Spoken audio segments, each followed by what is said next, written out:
A onça amazônica é diferente da onça do Pantanal, é a mesma espécie, mas ela tem características. Você vai no Pantanal, a onça tem uma cabeça desse tamanho enorme, pesa o dobro de uma onça que vive na Amazônia. Por quê? Porque a onça pequena, na Amazônia, ela tem que andar no meio das árvores, tem que ser menor do que um bicho que vive num campo. Faz Bicho sentido. maior, entendeu? E aí, ele entendeu... Eu nem sei o que eu tô falando aqui. Tô brincando, tá? Ele entende, o estudo dele entendeu que assim, que ele tinha que conversar com esses caras que estavam em volta para trazer esses caras para um diálogo para proteger a onça. Então, o que ele fez? Ele procurou esses caras e começou a certificar essas fazendas com medidas. Olha que ação prática para conservação.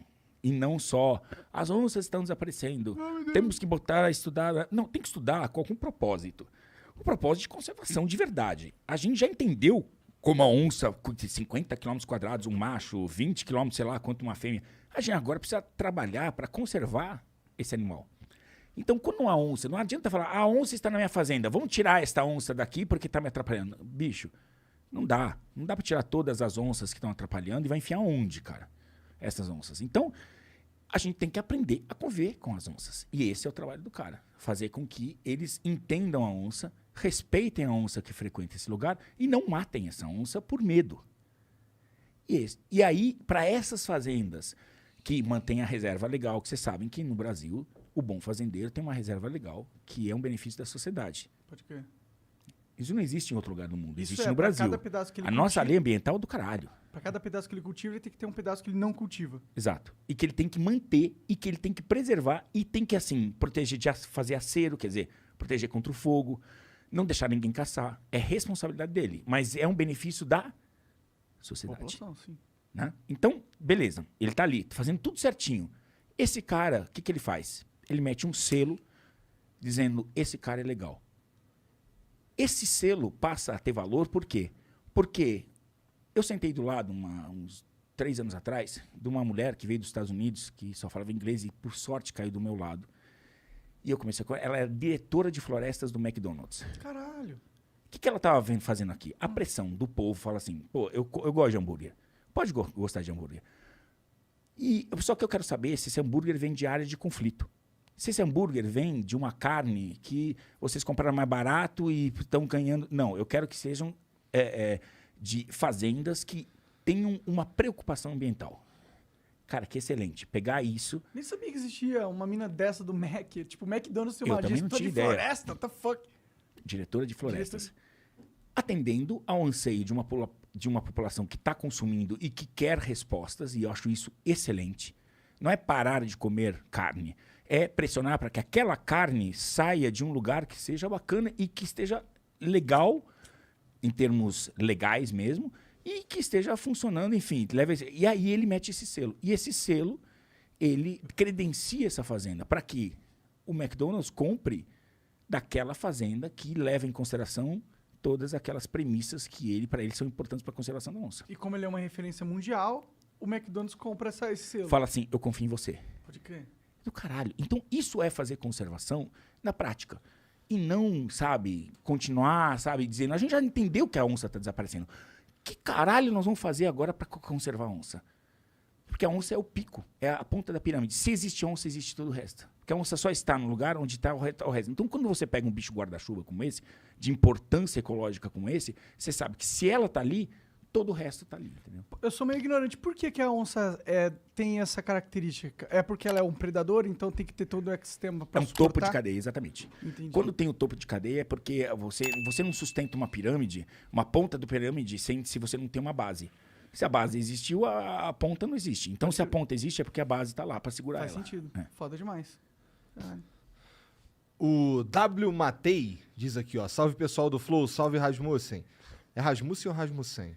Rasmussen. Tá. Rasmussen, na verdade, porque Sen é filho. É do que esse Rasmussen? Dinamarquês, sueco, viking, mano. Viking. Ah! Dá uma carinha de Viking. Salve Rasmussen. Não sei se já falaram sobre isso, mas Richard, como você responde às acusações de maltratos animais que tem contra você? Eu me recuso a acreditar, mas tem uma matéria na Isto É falando sobre isso. Valeu. A gente já falou sobre isso no outro programa. É verdade. Falamos também um pouco nesse, então já tá falado. A menos que tu queira falar mais. Mas eu Ah, converso não, no e próximo. buscar as fontes. É buscar as fontes. A gente já falou, eu tenho vídeos meus explicando. Enfim, não é uma explicação de maus tratos. Nunca teve maus tratos em animais, nunca na minha vida. Isso eu respeito muito os seres vivos. Agora, existem processos de 2002, entendeu? Que dentro de um criador conservacionista, que é uma entidade que recebe diversos animais, e eu fui autuado, é de verdade. Por quê? Porque eu, naquela época, só resumindo rápido, não prestava muita atenção para esse fluxo gigante que existe, que é o quê? Lugares que precisam receber animais que a polícia ambiental ia bom atrás. E assim, é um negócio louco. Louco, porque chegam muitos animais, você tem que criar condições para esses animais, assim, chega, sei lá, 100 passarinhos num dia. Você tem que criar condição. E morre. Porque, bicho, os bichos já vêm fudidos. Então, e você precisa ter uma série de relatórios de apresentar as coisas, não sei o quê. Naquela época, eu já fui economista, nem sempre fui biólogo. Eu trabalhava fora. E essa coisa do criador, eu administrava isso de forma remota, vamos dizer. Não estava no dia a dia, entendeu? E aquilo eu devia ter, vamos dizer, profissionalizado essa questão naquela época e entendido melhor. Se fosse hoje em dia, seria outra coisa. Mas naquela época era uma coisa que não era do meu mundo, entendeu? Você tava Eu não começando entendia ali, o fluxo que isso. Você tem que manter isso, que nem você mantém um registro de uma empresa, de entradas, de saídas, você tem que ter uma organização profissional para isso. E eu, na verdade, não tinha essa. Eu recebia bichos, para você receber, às vezes eu queria ter na minha casa, né, um bicho. E são ferramentas. Os criadores, que são os conservacionistas, que são aqueles que não ganham dinheiro vendendo bicho nem nada, são tipo ONGs que recebem animais e que cuidam desses animais que vieram do tráfico. Só que tem que ter uma organização. E eu acho que, inclusive, eu errei, fui multado, tá? Eu devia ter prestado mais atenção nisso e hoje eu cobro que todo lugar tem que ter isso.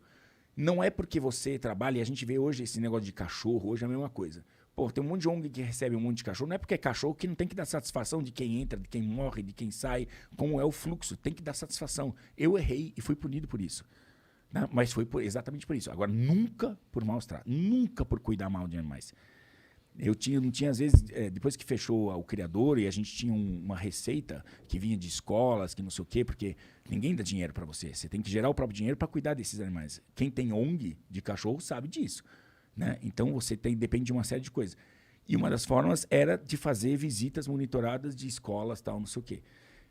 Quando fecharam, que fizeram toda uma auditoria e tive uma caça às bruxas numa época aqui, nem vou situar lá nada, mas nenhum momento, mas assim, o fato é que teve uma caça às bruxas, porque hoje a gente tem muita gente dentro do meio ambiente que acha que a gente tem que acabar com essa questão de criação em tudo.